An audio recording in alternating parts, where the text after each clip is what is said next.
एक दौर में जब आप वज़ीर इत्तलात थे, आपने बताया था कि आपने सदर जरदारी की इमेज बिल्डिंग के लिए भी एक प्लान बनाया था।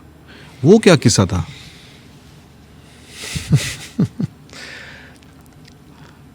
जरदारी साहब बड़े हकीकत पसंद आदमी है। इतना अपने बारे में कोई बंदा खुल के आपको कह ले, ये बड़ा मुश्किल होता है। मैंने ज़िंदगी में नहीं देखा है सब।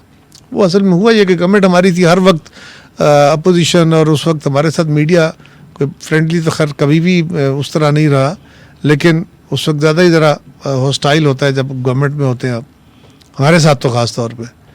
तो जरदारी साहब को टारगेट कर लिया गया, फोकस बढ़ा दिया गया उनको। वो प्रेसिडेंट थे, तो हमने इमेज बिल्डिंग ऑफ प्रेसिडेंट, ये काम होता है गवर्नमेंट का कि आप गवर्नमेंट के इमेज को बेहतर लोगों के सामने प्रेजेंट करें। तो हमने एक डिज़ाइन किया, एक कैंपेन डिज़ाइन की, और प्रेसिडेंट साहब से टाइम लिया, तो उनके पास गए और उनके कमेटी रूम में बैठ के उनको वो ब्रीफिंग दे रहे थे। वो सारी टीम थी जिन्होंने बनाया था वो सारा कुछ। तो थोड़ी देर उन्होंने देखा, वो हमारी चीज़ों को समझा, अप्रिशिएट किया, कुछ कहा अच्छा इसको ऐसे करो ऐसे करो। तो मेरे ख्याल चंद मिनट ही गुजरे होंगे, तो उन्होंने कहा कि अच्छा ठीक है, ओके। हमारा ख्याल था कि मेरे को आधा घंटा मिलेगा, लेकिन वो कोई 5-7 मिनट में ही वाइंड अप हो गया। मुझे कहा कि आ जाओ, आओ चलते हैं, ऑफिस चलते हैं। तो मैं उनके साथ ऑफिस चला गया, चाय मंगवा ली। तो मुझे कहते हैं, कुछ और से ऐसी बातें थी, तो मुझे कहते हैं कि बेटा ये जो तुम मेरे इमेज की कोशिश कर रहे हो ना, मेरा इमेज ख़राब करने वालों ने बड़ी मेहनत से ख़राब किया है। अच्छा, इसमें बड़ा पैसा लगा है, ये इतनी जल्दी ठीक नहीं होगा।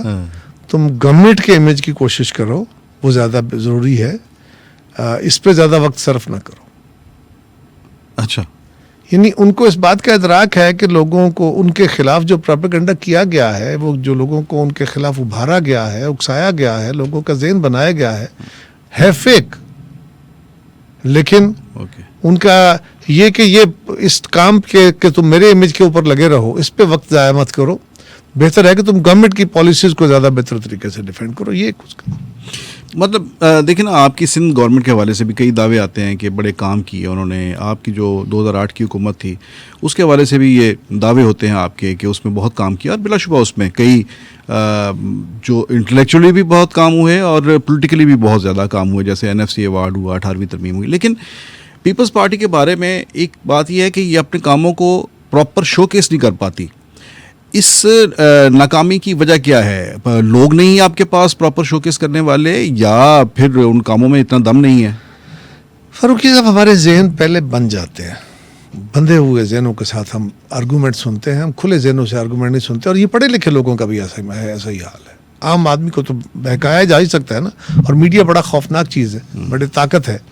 पढ़े लिखे लोग भी अपना आर्गूमेंट जो होता है, और ये बीमारी की अलामत है बुनियादी तौर पर, वो अपना आर्गूमेंट जब करते हैं ना, तो वो प्री डिटर्मिन्ड माइंड के साथ करते हैं। हालांकि आर्गूमेंट तो ये होना चाहिए कि मैं आपके पास आके बैठा हूँ, आप मुझे गलती मुझे नुमायां करते हैं, तो मुझे एग्री करना चाहिए कि हाँ भाई ये मेरी गलती है। अगर मुझे समझ आ जाती है, मैं वो जानने के बावजूद उस बात पे अड़ जाता हूँ कि नहीं, मैं जो कह रहा हूँ सिर्फ वो सच है। और अगर मैंने इस प्रोग्राम में कोई गलती अपनी इकरार कर लिया, तो मैं तो फारूकी साहब के सामने जो है वो बिल्कुल दब जाऊँगा, और मेरा तो पब्लिक इमेज ख़राब हो जाएगा। ये हर सेक्टर के अंदर हमारा अज़ाब हो गया है।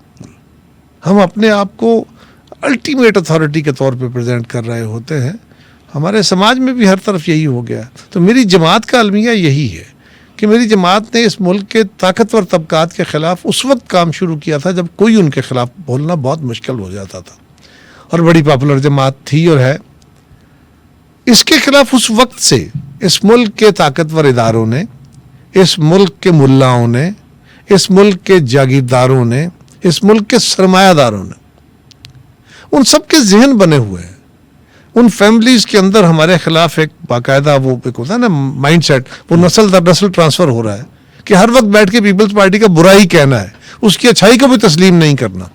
उसकी वजूहात यह है कि पीपल्स पार्टी उनकी नुमाइंदा नहीं थी, पीपल्स पार्टी इस मुल्क के जागीरदारों की नुमाइंदा नहीं थी, पीपल्स पार्टी इस मुल्क के सरमायादारों की नुमाइंदा नहीं थी। उनके खिलाफ नहीं थे, लेकिन उस वक्त मुल्क जब पीपल्स पार्टी बनाई गई तो समाजी इंसाफ के लिए, इस मुल्क में इक्विटेबल डिस्ट्रीब्यूशन ऑफ वेल्थ के लिए, इस मुल्क के मजदूरों, किसानों, दहकानों, तलबा, जो ख़वातीन जो मार्जिनलाइज्ड थे, जिनके हकूक दबे हुए थे और जाबराना हुकूमतों में पीछे कॉलोनियल राज और उसके बाद आमरीत, उससे लोगों को निकालने के लिए हमने नेशनलाइजेशन की पॉलिसी भी अडॉप्ट की, जो उस वक्त की सारी दुनिया की पॉपुलर पॉलिसी थी। जागीरदारों की ज़मीनों के बारे में भी भुट्टो साहब की पॉलिसी यही थी, शहीद भुट्टो ने उनके साथियों ने, कि उनसे लैंड रिफॉर्म्स करने चाहिए। सरमायादारों की फैक्ट्रियों के अंदर मजदूरों को हायर फायर करने का या उनकी मर्जी के मुताबिक उनसे रोज़गार जो देने का या उनको रोज़गार छीनने का, सरमायादार की मर्जी जो है उसकी बजाय उनको यूनियन का राइट दे दिए गए, उनको हुकूक दिए गए, उनको प्रोटेक्शन दी गई, किसान को प्रोटेक्शन दी गई, तलबा की फ़ीस से माफ़ करके उनको फ्री एजुकेशन की तरफ राग़िब किया गया। ख़वातीन को इस मुल्क के अंदर, मजहबी तबकात को भी कहा कि जनाब आपने एक रोल अपना अदा करना है, लेकिन वो लड़ाई बहुत बड़ी थी, वो सिर्फ सियासी लड़ाई नहीं थी, वो पूरे समाज की तब्दीली की एक लड़ाई थी। और उसकी वजह से हमारे खिलाफ एक खास माइंडसेट हुआ, लेकिन उतनी ही ज़्यादा भुट्टो साहब से मोहब्बत भी लोगों को थी। वो बीबी शहीद से भी थी, वो आज बिलावल साहब से भी है, उसकी रिफ्लेक्शन भी आपको हर जगह नज़र आती है।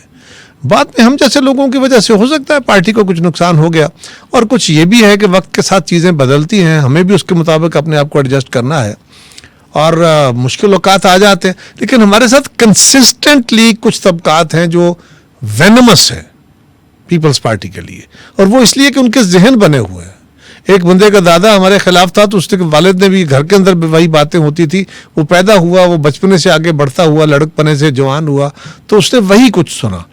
तो यही सूरत हाल कुछ है। साहब देखिए, इमरान खान की जो पॉपुलैरिटी है उसके बारे में ये कहा जाता है कि नई जनरेशन के ऊपर उन्होंने काम किया और नई जनरेशन उनकी तरफ माइल हुई। पीपल्स पार्टी उन लोगों को जो पीपल्स पार्टी के मुखालफ थे, पीपल्स पार्टी उनकी नई जनरेशन के ऊपर काम क्यों नहीं कर सकी? आप क्यों नहीं उन तक अपना बयानिया पहुंचा सके? आप क्यों नहीं उन्हें बता सके कि ये गलत बात है, दुरुस्त रास्ता नहीं है जो आपके बड़े इख्तियार किए हुए हैं? सोसाइटी के अंदर आप जिस मुसावात की बात करते हैं, आप नई नस्ल को क्यों नहीं अपनी सियासत पर ला सके? साहब, हमारे जैसे ममालिक में ना ग्रोथ जो होती है, तरक्की जो होती है, ये ग्रेजुअली होनी होती है। हम नारे मार लेते हैं बहुत तेज़ी से ग्रोथ के, और समाज तब्दील होता नहीं है, हमारे माशी हालात तब्दील होते नहीं हैं, सियासत तब्दील होती नहीं है, ये ग्रेजुअली आ रही होती है। और अक्सर लीडरशिप बड़े नारे मार के तो ख़राबी की तरफ चली जाती है, लेकिन वो पॉपुलर नारे बहुत होते हैं क्योंकि वो ख्वाब दिखाते हैं ना। लेकिन कुछ लोग आते हैं जो शराब दिखाते हैं। ख्वाब तो मैं भी दिखाता हूँ, सियासतदान आप भी ख्वाब दिखाते हैं, उलमा भी ख्वाब दिखाते हैं, हम सब ख्वाब दिखाने वाले। ख्वाब के अलावा तो जिंदगी नहीं है ना, जिंदगी नहीं है। आप ख्वाब देखते हैं तो तबीरें ढूंढते हैं ना, लेकिन शराब दिखाने वाले, वो ज्यादा खूबसूरत होता है शराब, वो ज्यादा अट्रैक्ट करता है, वो ज्यादा बंदे को अपनी तरफ खींचता है, और बंदा उसकी तरफ बंधा चला जाता है, लेकिन उसकी हकीकत कोई नहीं होती। ख्वाब आप 100% ना सही 80%, 70%, 50% कुछ ना कुछ उसका अचीव कर सकते हैं। शराब क्योंकि हकीकत होता ही नहीं है, आप उसकी तरफ सफ़र भी नहीं कर सकते। आप अगर गौर करेंगे तो शहीद भुट्टो ने, उनके साथियों ने 4 साल उनकी जो गवर्नमेंट थी, एक्चुअल गवर्नमेंट तो 4 साल थी ना जी, जो 1973 का आइन बना उसके बाद 77 तक, उसमें जो रिफॉर्म्स की उन्होंने पूरे पाकिस्तान के समाजी ढांचे को, पूरे स्टेट स्ट्रक्चर को तब्दील किया था, और आज भी लोग याद करते हैं। आप गिलगित बल्तिस्तान जाएं, वो दूर दराज के किसी देहात में चले जाएं, चाइना के बॉर्डर पे, वहाँ भी आपको बंदे कहेंगे भुट्टो साहब यहाँ आए थे, उन्होंने ये किया था, उन्होंने ये रिफॉर्म्स की थी। आप बलोचिस्तान में चले जाएं, आप सिंध में चले जाएं, पंजाब में, नेम एनीथिंग, कोई अच्छा कहेगा, किसी को क्रिटिसिज्म होगा, लेकिन ये ज़रूर है कि लोगों की ज़िंदगियों में एक बड़ी तब्दीलियाँ लाए वो। आज इसलिए लोग उनको आज भी याद, उनके मुखालफ भी याद करते हैं। गुजरते हुए वक्त के साथ उनका जाना और शिद्दत से महसूस होता है। लेकिन इमरान खान के 4 साल दौर को, दौरे हुकूमत को अगर वो कंपैरिजन करें तो इमरान खान के साथी, उनके जो फॉलोअर्स भी हैं और खुद हो, वो अपना एक भी काम कौम को नहीं बता सकते जिससे उन्होंने कोई समाजी तब्दीली की बात की हो। एक तलखी की, एक नफरत की सियासत जरूर उन्होंने आगे बढ़ाई है, लेकिन स्टेट स्ट्रक्चर के अंदर, समाज के अंदर कोई तब्दीली पैदा करने के लिए उन्होंने कोई एक कदम उठाया हो जो सक्सेसफुल हो, एक भी नहीं बता सकते। नहीं, उनकी बारे में ये कहा जाता है कि वो इस वक्त मोस्ट पॉपुलर लीडर है। 2024 के इलेक्शन में उन्होंने वोट भी लिए, तो आप क्या समझते हैं कि उनकी जो मकबूलियत है, अगर है तो वो एक शराब है, वो एक फेक है? नहीं, मैं उनकी मकबूलियत को फेक नहीं कह रहा, मैं तो शराब तो वो दिखाते हैं। मैं तो ये कह रहा हूं कि जो 4 साल, पौने 4 साल हुकूमत में रहे, एक तो ये था ना उनका पहले स्ट्रगल थी, जब वो हुकूमत में आ गए तो उसमें मैं भुट्टो साहब का और इमरान खान साहब के दो अदवार आपके सामने रख रहा हूं ना, एक ख्वाब वाला था, एक शराब वाला था। ख्वाब वाले ने कोशिशें की और लोगों की जिंदगी में कुछ हकीकतें तब्दील हो गई। शराब वाले ने भी 4 साल, पौने 4 साल हुकूमत की, लेकिन वो शराब लोगों की जिंदगी में तलखियां तो भर गया है, कौम के लिए नए अजाब तो खड़े कर गया है और तफरीक को ज्यादा बढ़ा तो गया है, लेकिन उससे फायदा कौम को क्या हुआ, या कोई एक बड़ी तब्दीली वो बता सके। मैं बैठे हुए आपको भुट्टो साहब की 10 तब्दीलियां बताने को तैयार हूं।